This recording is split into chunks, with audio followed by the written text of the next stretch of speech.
Oh, oh, oh, oh, oh, oh, oh, oh, oh, oh, oh, oh. Welcome to Multiple O's, the spin-off podcast for The O Show. The O Show is hosted by Dr. Oriana Fox, the artist with a PhD in self-disclosure.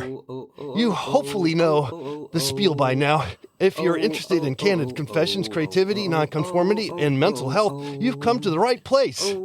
This, my friends, is season 2 of this podcast, which explores the crossover between working on the self and working to change the world.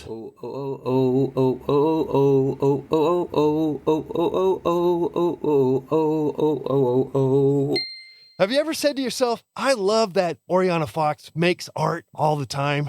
Well, if you have, now you can say it with your wallet. Go to patreon.com/Oriana Fox and support this lovely podcast and artist.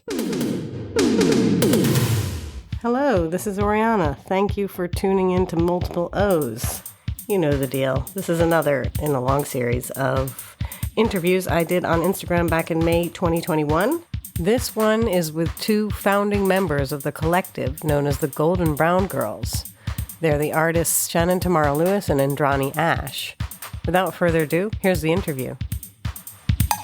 Welcome to the O Show live edition at Mimosa House. I'm your host, Oriana Fox. And yes, that's the Oriana Fox. And I'm so excited today. I've just been spending, hours just watching my favorite TV show. I know it's your favorite too. Your heart is true, you're a pal and a confidant. If you threw a party, they invited everyone you knew. Yes, the Golden Brown Girls. They are here with us, 2 of them, 2 of the founding members of, can you hear me? 2 of the founding members of the Golden Brown Girls are with us this morning. Live from Berlin, I'm talking about Indrani, Ashe, and Shannon, Tamara, Lewis, who are North American born and raised artists who came to London to study at Goldsmiths and formed a connection with yet another artist, Sarah Umar, and began this series, The Golden Brown Girls, by projecting themselves into the future, imagining what their lives would be. So let's invite them on. Welcome. Hi. Hi. Thanks for having us. Thanks for being here. So how are you both doing? Good. What time is it? It's like 10:30 there, right? Yeah. Okay, so it's a little bit better for you. Sorry for the delay. That's why we asked for such an early time. Sorry. But yeah, so how are you both doing? How is it in Berlin? It's okay. we had 3 days of like summer, and then now it's back to rain. So Yeah. yeah. I feel your pain. We've had the similar situation here. So yes, could you share with the audience just your motivations for making the Golden Brown Girls and how it came about and how you met and. So we met at Goldsmiths. We were actually studio mates at Goldsmiths, and do you want to say how it started? Yeah. We were just thinking about the future. Like, do we have a future as like WOC artists? Is anyone gonna buy our work? Can we meet a man? Do we have to meet a man? Like, is it required to meet a man to have like a stable family structure around you, or could you somehow make this out of your friends? And Shannon saw this example in the Golden Girls of women who are living together and supporting each other, and they didn't have to fall into some kind of patriarchal structure just to be supported. They could actually support each other as women, and they were older and they weren't like tied up as being a grandmother or a mother. They had an identity outside of that. So and libidos. And libido. Lots of libido. Yeah, so that was an amazing example that we actually grew up with. The only problematic part, of course, is those are all women of European descent. So you might read from that as a woman of color, you don't have the same options or choices. So we decided to create our own version of the Golden Girls about ourselves, and also imagine ourselves as artists who had a future and that parameter.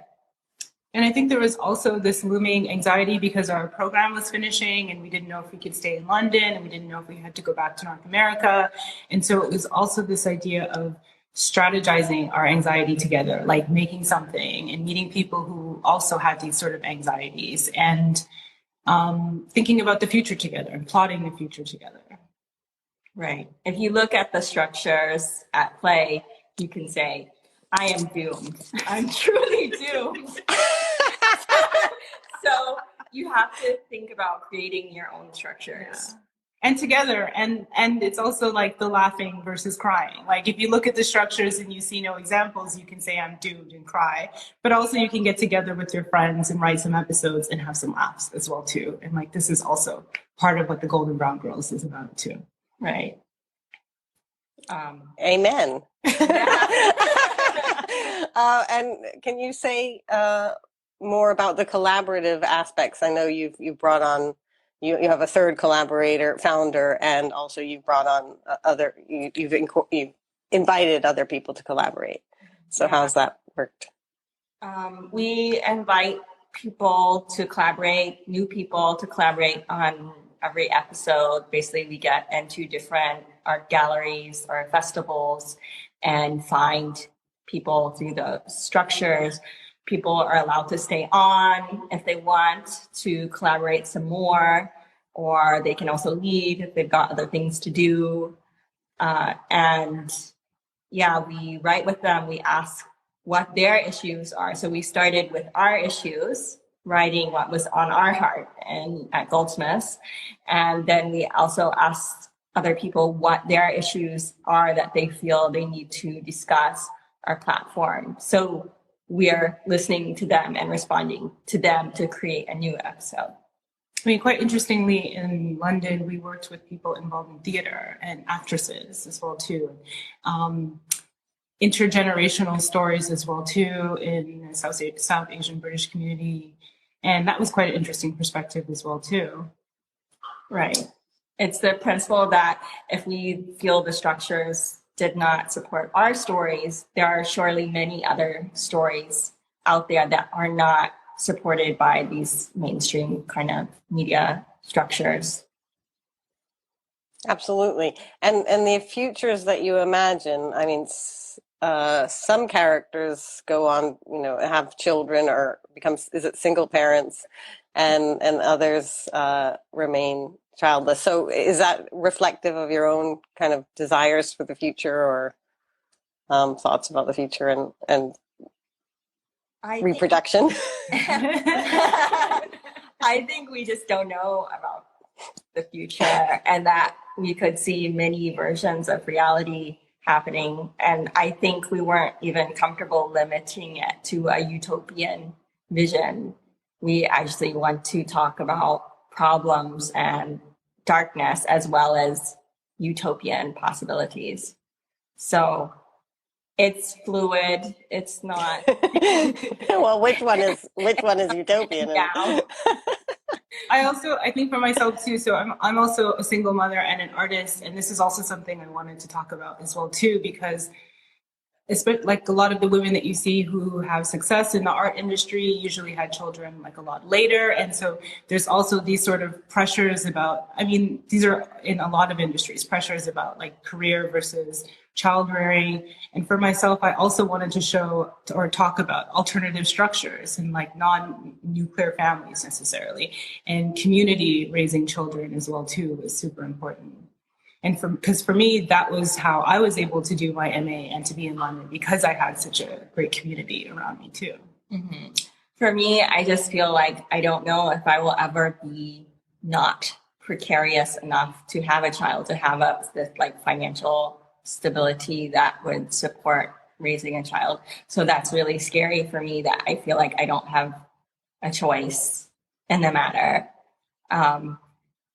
Yeah, so it could go either way. Was it, we read an article, was it Toni Morrison, who was saying everybody should have babies young and then have all the aunties?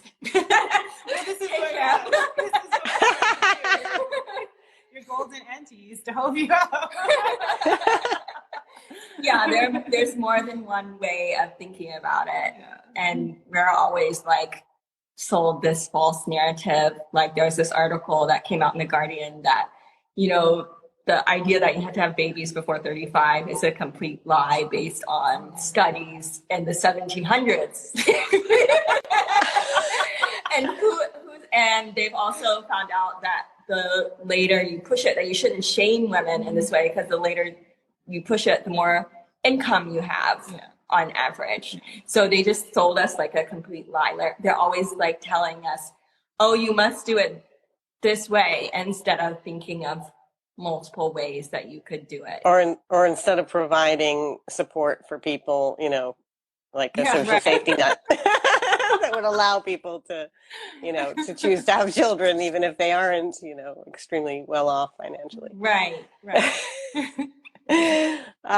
But yeah, so also you have career aspirations that are reflected in the series. Could you talk a bit about those aspirations and how you present them in the show, and how they, obviously it's been a number of years now since you graduated. Maybe talk about your actual future since that moment of making the show. I don't know, how long ago was it that you started it? I didn't look up the date. 14, so it's 7 years ago. Wow. 7 years ago. So yeah, a good amount of time has passed. You're not quite golden yet. I mean, golden is a long way off. Right.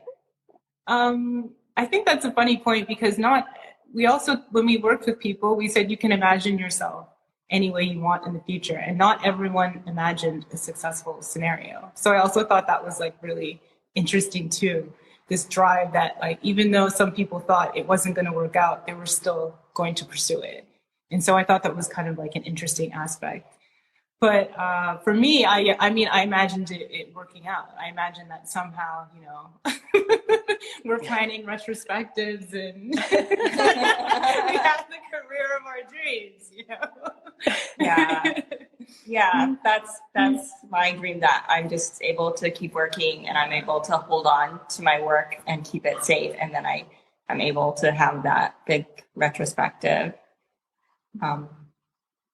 But yeah, it's hard to hold on to. There's a lot of things flying at you to keep you from working. I almost feel like I am working in the gaps between precarity. Like I'll lose my job and my house every 2 years, and then I'll make some work. And then I'll lose my job and my house, and then I'll make some work again. You know, it's not just making work. So yeah, I mean, yesterday with Jet Moon, I brought up the concept of a disoeuvre, which is like a concept that Felicity Allen came up with for you know, it tends to be women and other marginalized identities who have an oeuvre that is disjointed or diverse because of these kind of breaks that happen with you know, because of life events and yeah, precarity and all these things that affect them. So yeah, that's interesting description, that you're making work in the in the gaps, because I would think in the gaps, I know that I would just be like, getting a job is a full-time job. Like that would be the only job you can't quit, is like trying to get a job. So that's great that you can keep, in a way. It's kind of, I'm impressed that you could work when you're supposed to be like finding a house and getting a job. Yeah. But yeah, so and what about love and sex, like aspirations for the future around that aspect of life? I mean, Actually, maybe I have another question before that, which is, which is, why not go? I mean, have you ever gone like really utopian with your fantasies? Like, oh, there's a social safety net now, and we've managed to have, whatever, 6 babies and an amazing career, and because we're no longer doing retrospectives, we're now having like we've deinstitutionalized art, and it's all, I don't know, something like really out there. That sounds good. Let's make an episode. I do have an alter ego called Granny Fanny, and but I didn't know whether I'm like, what's your approach to collaboration, and so casting, obviously there's that idea, colorblind casting, but clearly you're not doing that. You happen to be studio mates, and Sarah Umar unfortunately isn't here with us, but is also a woman of color. So do you only collaborate with other women of color for the Golden Brown Girls? No, that's not true. I know. I didn't think it was true. I'm curious because I'm like, I really want to be part of the Golden. And I was thinking about being Granny Fanny for this interview and like auditioning, but but I decided against it because I didn't know whether it would be appropriate or not. Well, I find the hard thing about working with women of color is that we're all having the same problems with being super precarious, and then a lot of people struggle, like, I can't, cut out 3 days and do this big project with you because it's taking my life force away that I need to get through my precarity. So that's definitely like, if we had funding or we could offer people a lot of money to work with us, that would be better. And then we can give them something instead of taking away something. So that's one thing. And the way we are platforming women of color, but the way we've thought about it is that we can work with other people who are not women of color because we are still the central figures of the series. We're still at the center of the narrative. We're still in, Yes, absolutely. You're the protagonist and everyone else is like the sidekick, and it's a kind of an inverse of mainstream television and even children's books where it's like the main character is a white guy, a white kid or whatever, and then there's like these, half-baked the plot B stories. Yeah, the plot B stories. Yeah. So I would be very happy to be a plot B story. I'm putting it out there. Or what we could do is we could stage like the O show in the future, and I'll be like the aged O show host, and you could be the Golden Brown Girls, and we could talk about this utopian future that we've imagined with a social safety net and lots of time and resources.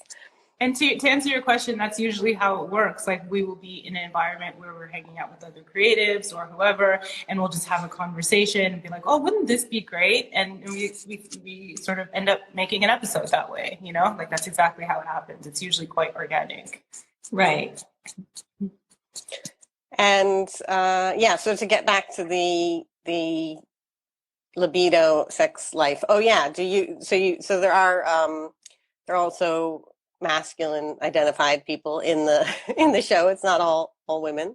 Exactly. How do you get are they people that or actually romantically involved with, or who play your significant others? Or actually, that's never happened.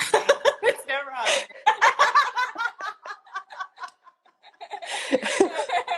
What's never happened? It's always a friend. Yeah. It's always a friend. I see. Who just says, I think it's probably better to like keep those realms separate.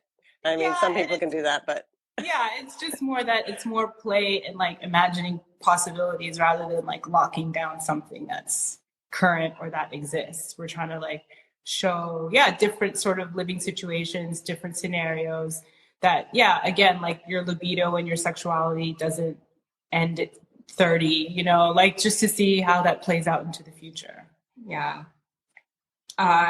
And I think it's hard to have a critical lens on your relationship. Your own relationship.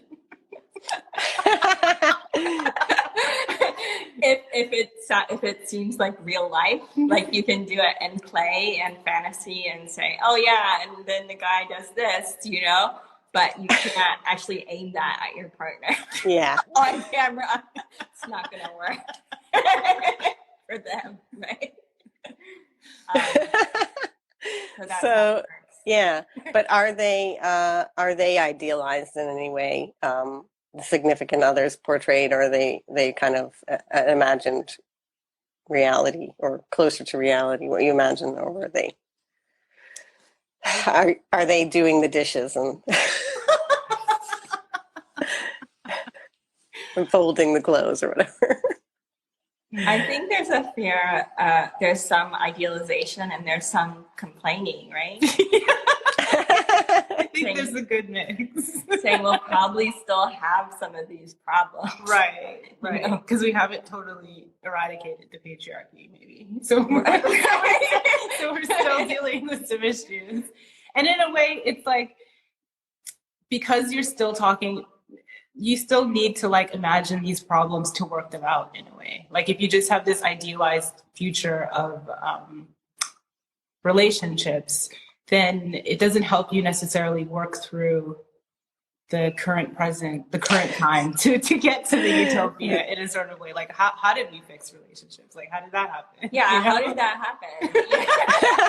happen? Yeah, I can see how that wouldn't be particularly helpful. When I write, I have to write from the heart. Right. You know, I can't just say, oh, everything's good, it's all good. I have to write about things that have some kind of grain of truth in them. So I think that doesn't lend itself to utopianism. Right.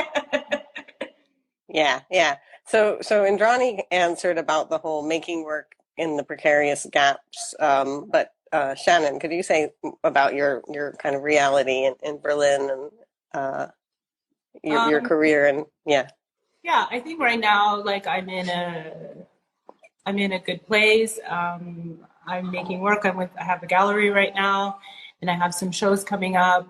And so for me right now, I guess there's just never a moment where you think like, oh, I guess everything's sorted. That's the thing I'm kind of like realizing now. Like, it's not that there's new problems, but there's always like new challenges. And like, you know, again, like I said, I'm a single mother and trying to figure out if I can keep up with production schedule for shows. And so I am always making work in the gaps too. Like that's always been kind of my artistic career, and that's how it is now, even though I do have some security now working with the gallery. There's still these questions of like how to, like you said, putting together the pieces of a career. And that's just maybe the career of a lot of women in general, I guess. Right. Yeah. No one is going to say, I'm going to do everything else for you. You go to the studio. You're the breadwinner.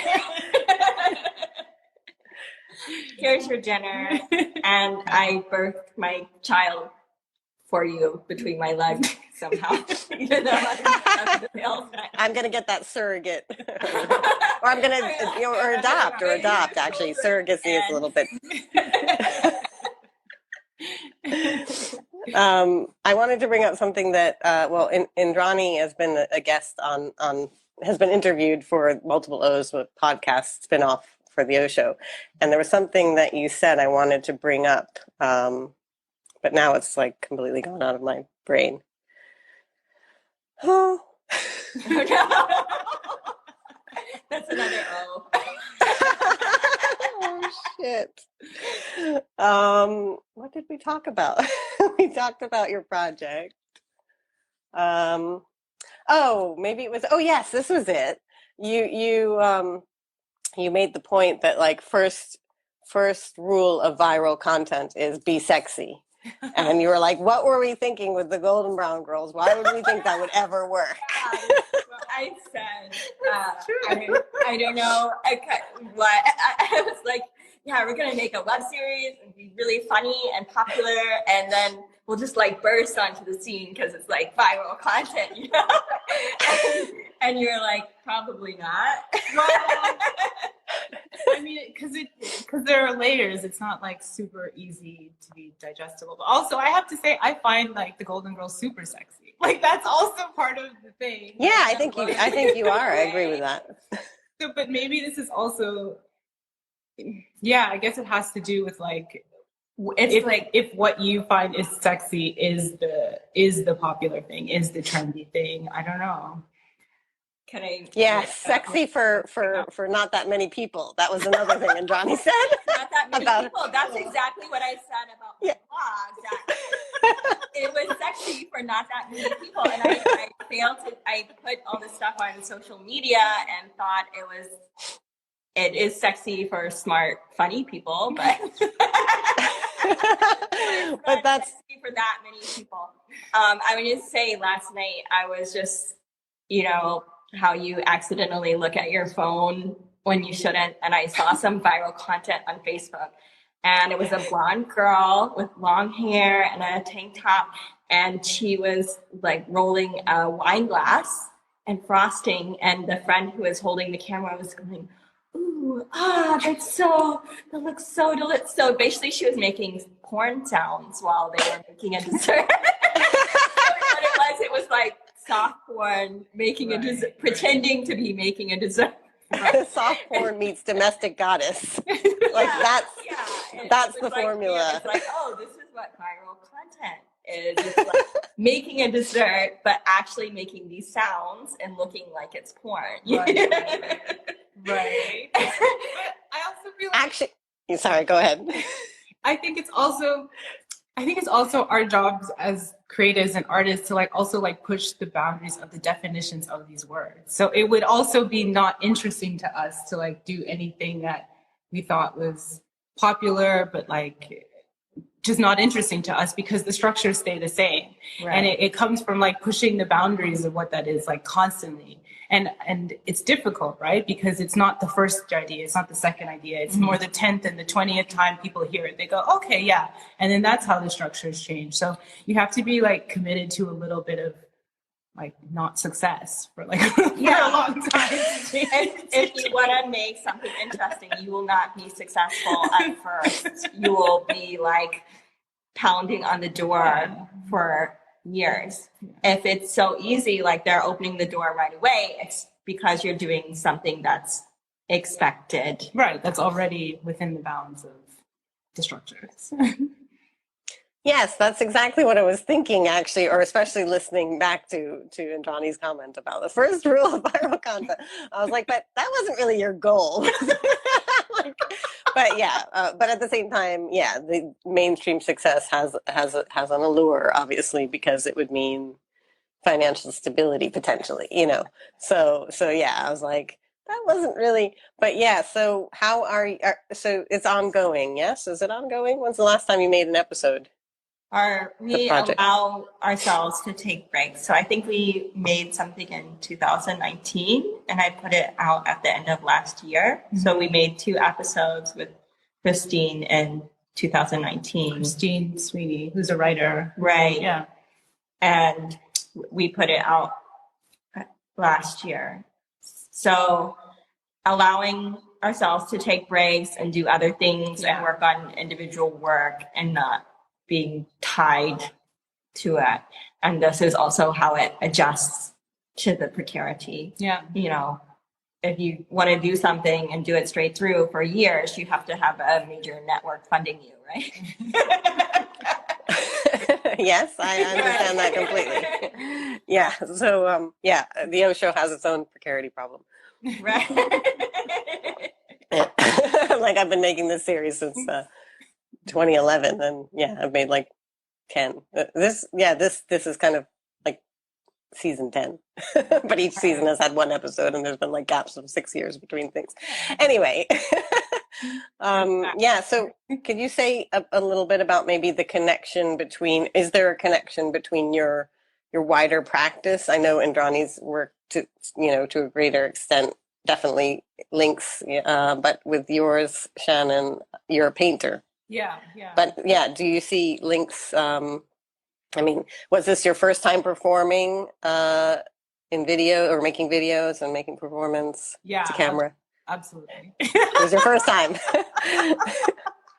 Yeah, I'm not a performer at all. So, but my painting practice is totally related in that it's asking the same questions, because my painting practice is about mobility and who gets to go where and why, and sort of investigating these structures. And these are all the questions we're always asking in Golden Brown Girls.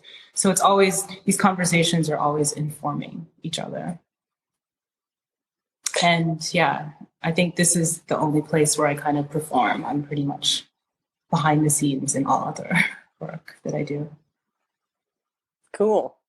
And sorry, I said I know Indrani's work, but maybe the audience isn't as familiar. So maybe, Indrani, you want to say a bit more about your wider work? Okay, I came up with this after 2014, this idea of a mythology. And a mythology is cultural. It's what we consume every day. It's what we're programmed by.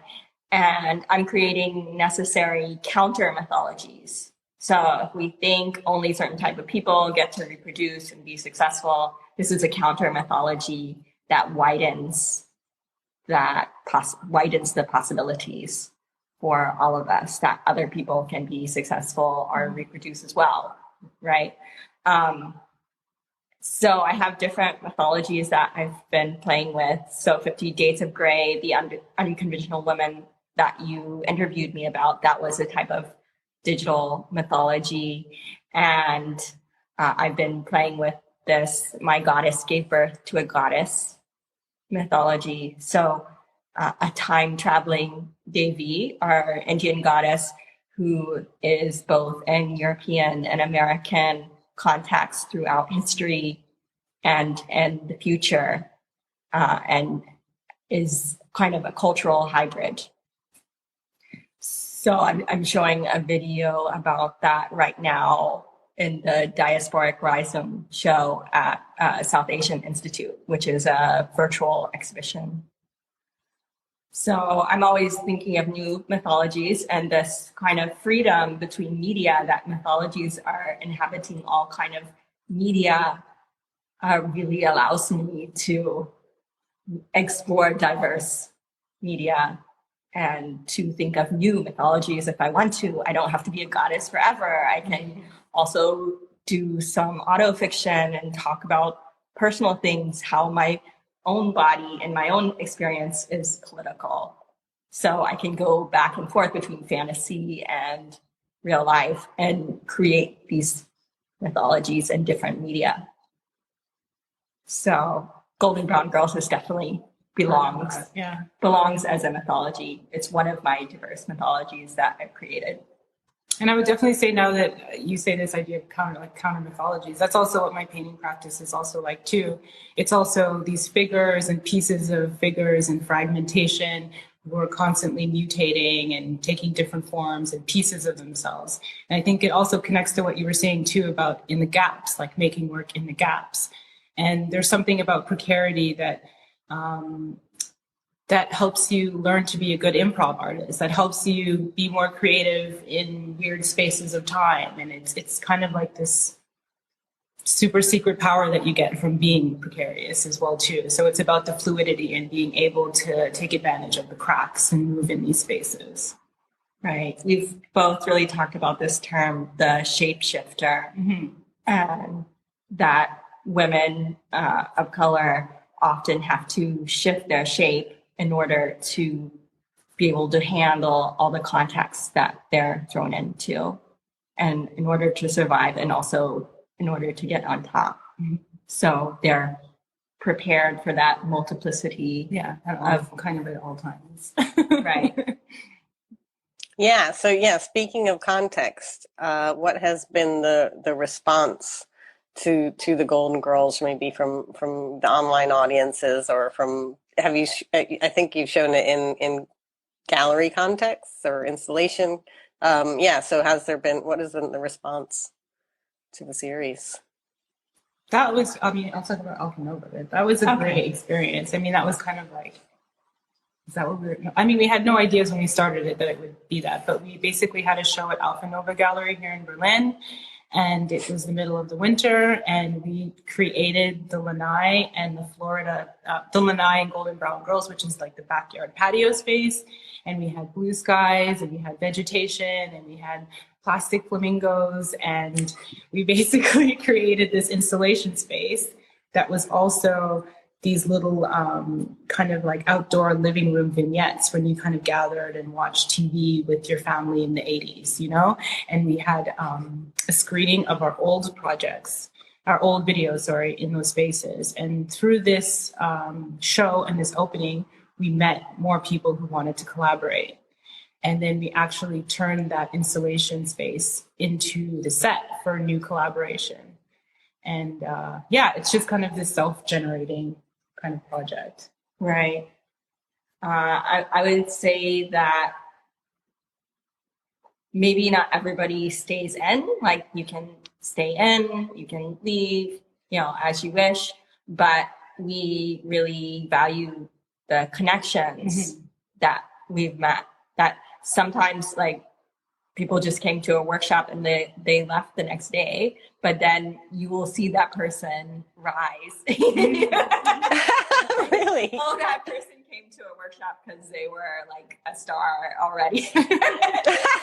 You see your network growing in this way. And that's the whole idea, to imagine the network, but also build your network in real time. And working in other people's projects as well, too, that we've met, like that's also been really incredible. Right. Like it's not just about the end product and the end video. It is about the community building. That's really what it is.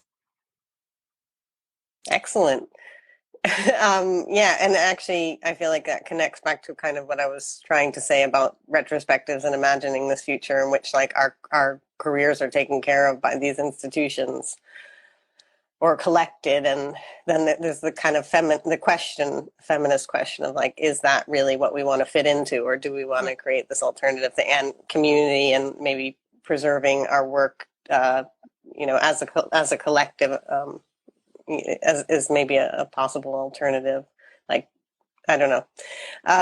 Anyway, but I wanted to ask Shannon actually about, there was something you were saying about, fitting work in and being, that helping you with this improvisational thing, like that really speaks to, I think, making work as a parent as well. Yeah. I don't know if you want to say more about balancing the multiple demands of your life as a parent and an artist, and I don't know what you do as a day job. Right. Yeah. Or if you have a day job. Sorry, I'd assume that you have a day job. No, you kind of already implied. That's kind of challenging because also in a way you go to art school and you are taught to have a career in this kind of very specific way that doesn't really incorporate also raising another human being. And, there's a lot of social aspects to being an artist. You have to go to events, you have to meet people. You're supposed to always be available to have a conversation with the curator.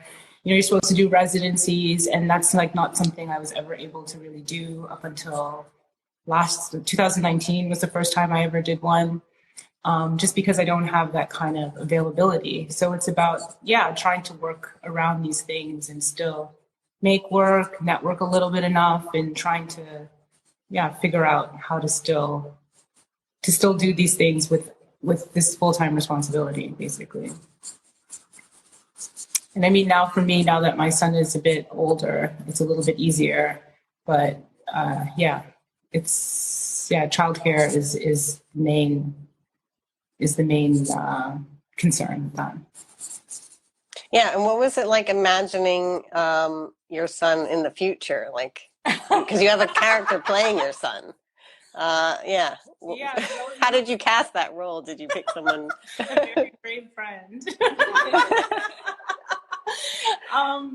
So for my son, how did I imagine him in the future? Yes, because I was trying to imagine this boy who's been kind of raised by all the aunties and in this creative environment and through all these influences, and how that would make him kind of an open, creative, feminist man, creative man as well too. So that was also kind of important to me. And I guess that's why we started with that episode.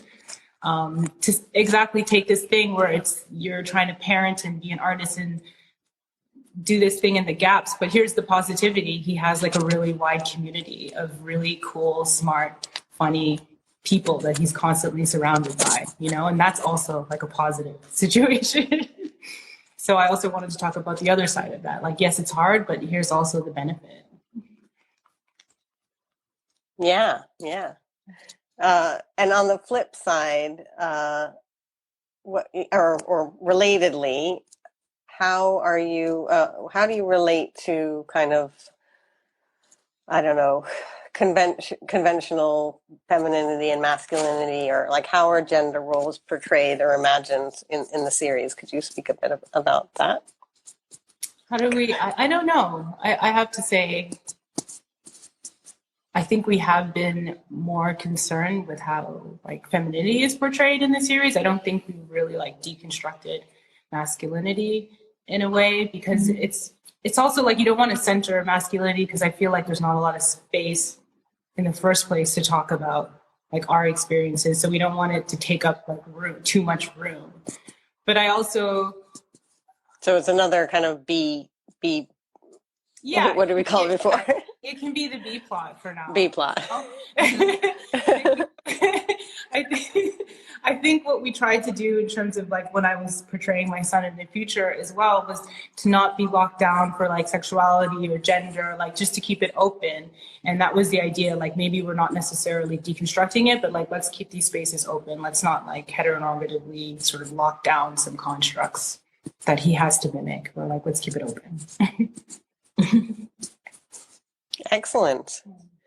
And I guess as a last question, are there any kind of other themes from the series that we haven't really addressed that we should talk about? That how can we, entice? Yeah, could you do like plug the show? And it's, I don't know, is there any themes that we haven't talked about? Broken dick, the black powder room. Was that Overexposure dollar, flash forward. This is the episode titles I'm reading out. The big thaw, ties coming to dinner, passing ships. Right. That's the first episode. Right. I mean, we could say for Broken Dick, that was a music video. So that was like really different. That was quite interesting. So this artist, Melody Laverne Betancourt. Laverne Betancourt. That was kind of her idea. And so that was like, again, like it's just, it comes from meeting people and then adding to the story. Like, yeah, why not a music video? Yeah, why not a music video? And also, I like to make it routine that I mention dick in almost every episode. Just kidding. But yeah, it's been wonderful speaking with you. I think we probably should wrap this up. Yeah. I guess. I mean, I'm sure you have you're busy and have things to get on with. But it's been absolutely wonderful speaking to you and imagining this alternative future with you. And I really hope that we get to work together. Soon. Yeah, let's make an episode. Absolutely. Yeah, I had another idea, which is like it could be like we could have like a 2-part episode, or like where maybe it's like a dream. No, wait, well, maybe it's like there's a dream sequence. So we're on the O show and everything's wonderful. It's this utopian future. And then all of a sudden, like something happens and I get knocked on the head, or someone gets knocked on the head. And then like the wavy, the wavy thing that goes to and then it's like this dystopic, everything's awful and all this horrible stuff has happened that's meant that, the far right is in control, or what, I don't know, whatever. Like, and then it's like all our worst nightmares have come true. I really and yeah, something like that. I don't know. Yeah. And then we go back to, oh, thank God. or we go back to, oh my God, it's just the mediocre reality of our lives.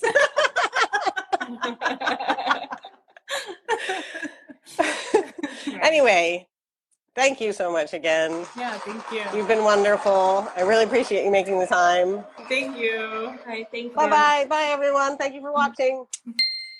That was a fun one. I really enjoyed that conversation with Indrani Ashe and Shannon Tamara Lewis of the Golden Brown Girls.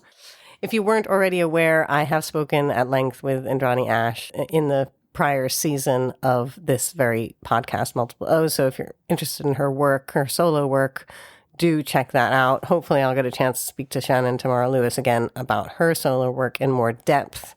As mentioned, she's a painter, and actually I've been thinking quite a lot recently about painting again. It's a weird kind of itch. Something to do probably with my midlife crisis. A midlife crisis activity I'm planning to engage in is maybe possibly some painting. Next time on Multiple O's. So with that in mind, my guest for next week is the painter Glenn Pudvine, who's prolific at producing surreal self-portraits in the buff. Heads up, his penis often plays an important part, enlarged, twisted in knots, or engaging with the world in bizarre ways. Glenn and I discuss the artistic process, gender, authenticity, and of course, dick pics. I'm making you really want to listen to it, aren't I? So subscribe now if you haven't already. Thanks for listening. Thanks for continuing to listen. Thanks for getting to this point in this episode to hear me say, I hope you will accept yourselves unconditionally, your lives, and other people, because we're all just fallible human beings.